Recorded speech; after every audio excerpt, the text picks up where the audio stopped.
Hello बच्चों, चलिए प्रश्न को समझते हैं। प्रश्न है 916 डिग्री सेल्सियस से उच्च ताप पर गर्म करने पर आयरन बीसीसी जालक से एफसीसी जालक में परिवर्तित हो जाता है तथा इस क्रिया में परमाणु की त्रिज्या में कोई परिवर्तन नहीं होता है। गर्म करने से पहले तथा गर्म करने के पश्चात क्रिस्टल के घनत्व का अनुपात ज्ञात कीजिए। तो बच्चों, सबसे पहले हम प्रश्न की मुख्य अवधारणा देखते हैं कि प्रश्न की मुख्य अवधारणा क्या है। मुख्य अवधारणा, तो बच्चों, गर्म करने से पहले जो जालक था वो बीसीसी में था। गर्म गर्म करने से पहले जालक बीसीसी में था। गर्म करने से पहले जालक बीसीसी में था। गर्म करने के बाद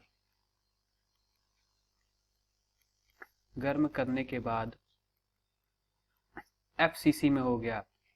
एफसीसी में हो गया। तो बच्चों, आओ आओ आओ हम देखते हैं कि जो इस जालक का घनत्व होता है वो किस प्रकार होता है। जो जालक का घनत्व डी होता है वो कुछ इस प्रकार होता है, जेड इंटू एम बटा ए क्यूब इंटू एन ए, जहां पर जेड होता है जालक में उपस्थित परमाणु की संख्या। जालक में परमाणु की संख्या।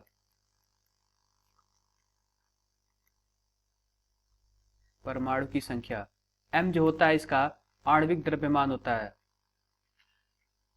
आणविक या फिर परमाणुक द्रव्यमान या फिर परमाणु द्रव्यमान। ए जो होता है कोष्टिका कोर की लंबाई होती है। कोष्टिका कोर की लंबाई। और एन ए जो होता है ये हमारा होता है अवोगैड्रो संख्या, यानी कि 6.023 इंटू 10⁻23। तो बच्चों, सबसे पहले हम एफसीसी जालक और बीसीसी जालक बनाते हैं। तो बीसीसी जालक कुछ इस प्रकार बनेगा। बीसीसी जालक कुछ इस प्रकार बनेगा।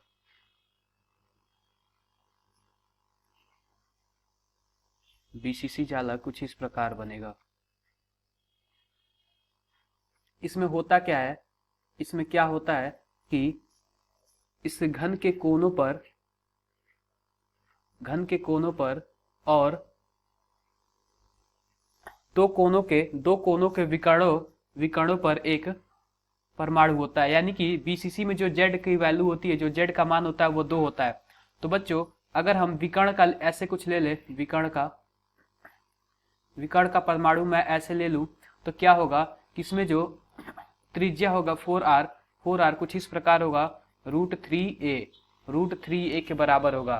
तो जो भी इसमें a होगा वो किस प्रकार होगा, 4r/√3, 4r/√3। ये तो हो गया बच्चों बीसीसी का।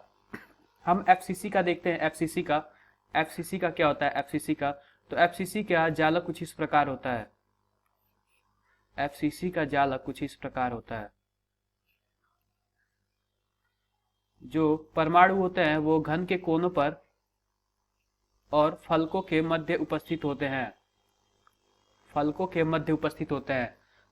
तो बच्चों, इस प्रकार जो फलक का विकर्ण है वो परमाणु सब आपस में स्पर्श करते हैं। सब परमाणु आपस में स्पर्श करते हैं। तो जो भी इसमें जो 4r की मान होगा वह √2a के बराबर होगा। यानी a बराबर क्या होगा, 4r/√2।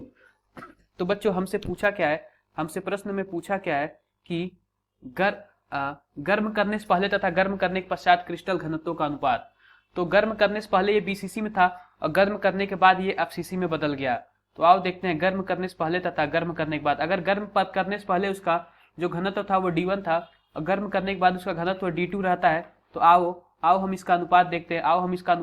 क्या होगा, अनुपात कुछ इस प्रकार होगा, z इंटू एम बटा v1 इंटू एन ए। फिर से बटा करेंगे, क्या होगा, z इंटू एम बटा v2 इंटू एन ए। कुछ इस प्रकार हम करेंगे। ठीक है बच्चों। ठीक है बच्चों, इतना तो हमने कर लिया। यहाँ पे Z1 और Z2 कर लेते हैं। तो पहला किसके लिए है? पहला BCC के लिए है, BCC के लिए, और दूसरा FCC के लिए, FCC के लिए। हमने क्या बोला था? जो BCC के लिए Z की वैल्यू 2 होगी। पहले हम तो कैंसल आउट कर लेते हैं, ऐसे कैंसल आउट कर लेते हैं। BCC के लिए Z की वैल्यू 2 होगी और ये V2 ऊपर चला जाएगा।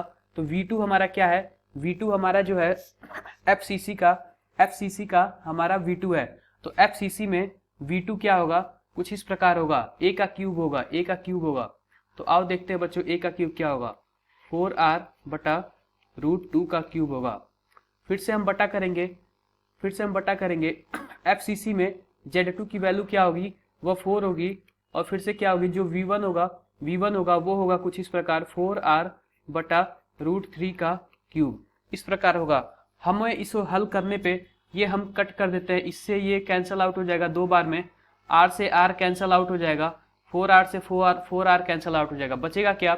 1/2 गुना में √3 बटा √2 का क्यूब, यही बचेगा। तो आओ बच्चों इसको हल करते हैं इसको। अब इसको हल करते हैं तो जो D1 और D2 का अनुपात आता है, D1 हमारा BCC के लिए और D2 हमारा FCC के लिए, यानी कि जो घनत्व का अनुपात आता है कुछ इस प्रकार आता है 0.918।